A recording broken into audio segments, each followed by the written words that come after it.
Shadow Government, Unelected People Rule, Not Politicians. Chapter 1. The CIA, NSA, and the Pentagon don't listen to temporary politicians. A shadow government 1. The idea is that we have elections for show. It doesn't really matter who gets in. They're a figurehead or a puppet. Notice it in our presidents and heads of state. They get up there and read stuff that somebody else wrote. They're public relations people. I watched a documentary about Waco, Texas. The U.S. federal agencies attacked the Branch Davidian complex with tanks that had battering rams on them on April 19, 1993. The building burned down. About 90 people died. The FBI and other agencies were quick to say it was mass suicide.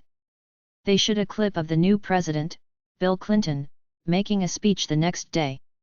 He said they were a bunch of extremists. The federal agencies did a good job stopping them. He was a puppet. He was reduced to a mouthpiece. Anybody with a brain knew it was the aggressive acts of the federal agencies that caused the deaths of those people. How much can a president do versus what the people around him tell him to do? Obama said he wanted to build a high-speed train, a brain institute, etc. How many of his ideas aim to pass? They don't let presidents see their top-secret stuff. If I remember correctly, the American Congress first voted to reject the financial industry bailout in 2009. They changed a few things, paid 30 or so congressmen off, and 3 months later, it passed. If a bill is voted down, it's supposed to be a done deal until at least the next election. Who was behind that? Lots of pop culture movies imply that there are some big, bad meanies hiding in the shadows, controlling the world, killing any innocent people that get in the way. I saw one called State of Play, then I saw Shooter. The old corrupt senator said, "There's only haves and have-nots." Of course there are the Born Identity movies. There are lots of movies like this. They keep making movies about invisible forces beyond the government trying to control the world. If you follow politics, you soon realize there is no accountability to the will of the people. They do what they want. They have the power to spin anything. On top of that, they have the power of time. They can betray the people in the first 3 years of an administration, then in the 4th year, they can spin it and throw some money around to make themselves look like great guys. Back in the early 2000s, there was big opposition in some countries against joining the European Union. How did they overcome that? People aren't that flippant that they change their minds overnight. I remember seeing massive protests against joining the EU, then the next I know, it passes.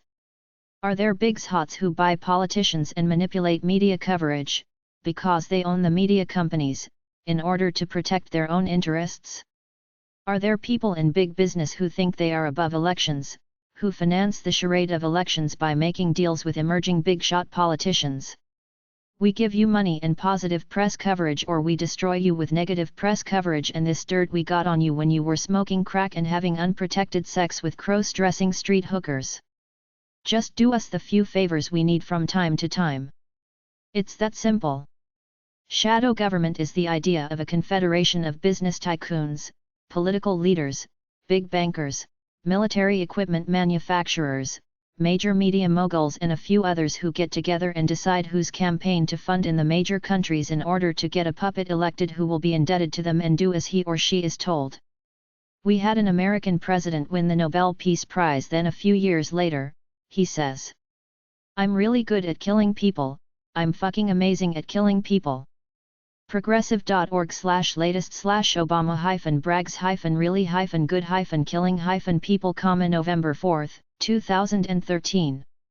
Any sane philosopher king politician would eliminate the military and say we're focusing on what's going on within our own borders. The way to smash these alleged secret societies and shadow governments is creating a system of online voting where people both create ideas and vote on them one by one. That's true democracy. Movie. The illusion of democracy. Who really controls our lives? A shadow government 2. The deeper level of government is called the shadow government. Some people claim it doesn't exist. There are people at high levels in the modern Western governments that do whatever they want and don't listen to anyone. They will lie publicly if they have to talk to the president, the media, or some committee, but that's part of the game. Lie, then go back to your shadow operations. There are people in the United States government obsessed with power and control, hiding out in big agencies like the military, the CIA, Homeland Security, the NSA, ICE, NASA, DARPA, etc., doing things to try to control the world that most of us have no idea about. President Eisenhower, a former military general, in his farewell speech in 1961 before President JFK took over, warned about not letting the military-industrial complex run amok and take control of the government. The original draft of his speech read the Congressional Military-Industrial Complex, but his advisors told him take the word congressional out of it. Politicians and political parties run the public face of government, but these shadow elements have their own agendas. Some have intentions to control the entire human race as much as they can. The most basic rule of Machiavellianism is to control as much as you can by any means necessary. If they're out to help the people, they would not be not hiding. Is there a group within the government financial agencies that manipulates the economy at will to serve their own ends? Can they shrink the money supply to cause economic depressions? Is there a group within the government military security agencies that wants total control over the people? What would happen if someone wanted to eliminate the military and the CIA? Would they end up like JFK? Chapter 2. The world as a chessboard ruled by someone. A world shadow government 1. When a war is fought anywhere, one side always wins. It's the capitalist corporations that supply both sides with the weapons and supplies. Do you think this is all random, that people start wars for just causes, as with communism versus democracy, or do you think there are some bankers and capitalists in the background promoting unrest in order to make money selling weapons and at the same time keeping people feeling scared in general and cutting down on the potential overpopulation problem? Some people say the secret societies created communism in order to have a big, bad enemy who they could wage eternal war with, thus expanding their companies. Then when they were ready for the next phase of their agenda, which is the New World Order, they pulled the plug on it. Most of us have no clue as to what's going on behind the scenes. The shadow government are the people who really run the world behind the scenes. They are bankers, financiers, and organizations. The general line of reasoning is that the big shots of the world have regular meetings which are never reported in the media, since they own the big media companies, where they discuss what they will do with the ultimate goal of controlling the people of the world. They control the money. That's enough to manipulate the world to some extent, but not enough to control it wholly. The American Civil War was not fought to free the slaves. That was the pretense for the northern fat cats to go down south to expand their financial empires, not unlike what's happening today in the Middle East.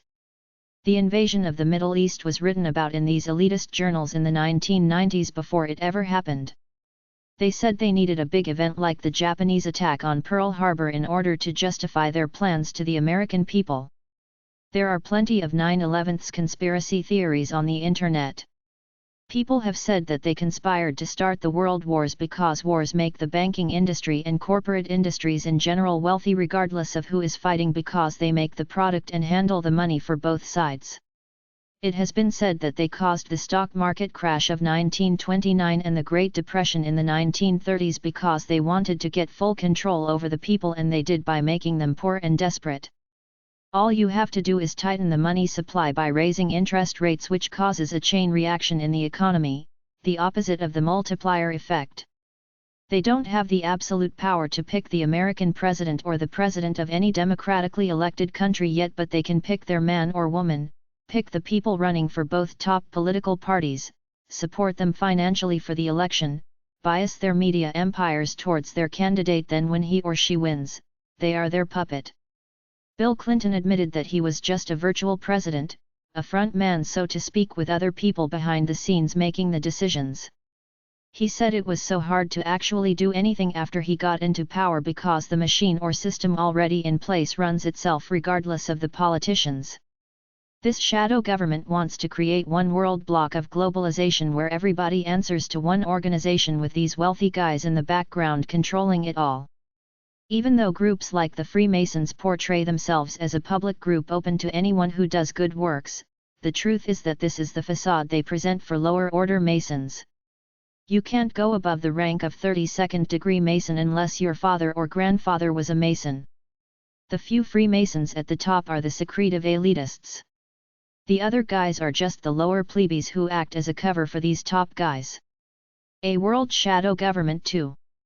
There are some internet talk radio people talking about a new world order. This is an attempt by the shadow government to unite the world in order to control its people.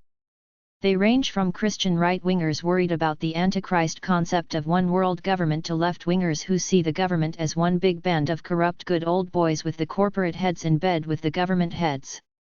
If you believe in shadow governments and secret societies, then you know that elections are just a smokescreen to keep the people pacified when there are higher forces bankrolling the top candidates in the two major parties in any nation-state who then become the puppets of the big hots behind the scenes. Their agenda is to create one world government because then it would be much easier for them to control the world rather than having to deal with almost 200 countries. They do this subtly in the name of improving the world. They do what they want in the name of freedom, progress, and security, whatever excuse fits best at the time. If you want to watch the speeches at the World Economic Forum or the Council on Foreign Relations, they're not trying their arrogance. They assume they're smarter than everyone else. They're the elitists. They want their ideas to happen. This stuff is similar to the concepts of Antichrist and 666 in Revelation in the Bible. Some people don't want to be part of the system. They want to live freely away from the government system. That's what freedom is, to have that option to cut out if you want. You almost can't do that now. They track you on cell phone everywhere you go. They know what you do. Some guy in a documentary at AT&T found a splitter cable to the network that led to a secret room controlled by the NSA. They are taking away our freedoms bit by bit. If they target you, you're screwed even if you're innocent. They can get anybody on tax evasion. Cops are theoretically not allowed to stop you in Canada or in the United States without a good reason, which is acting in a suspicious manner. In the United States, it's your Fourth Amendment right. The mainstream media has control over the minds and souls of a vast majority of the population. Globalization/New World Order/One World Government. The concept is simple. A few fat cats run the world. They determine what everybody else does, kinda like a United Nations with teeth. They might pretend to have democratic debate, but in the end it's always a few elitists who make the decisions in a back room somewhere. There are anarchists, left-wingers, and the right-wing Christian right who see the NWO as the beginning of Antichrist's world government system. It's easy to control the people. Control the money. We already have passports. You need a passports to get around. TV and mass media control people's minds. Keep a free mind.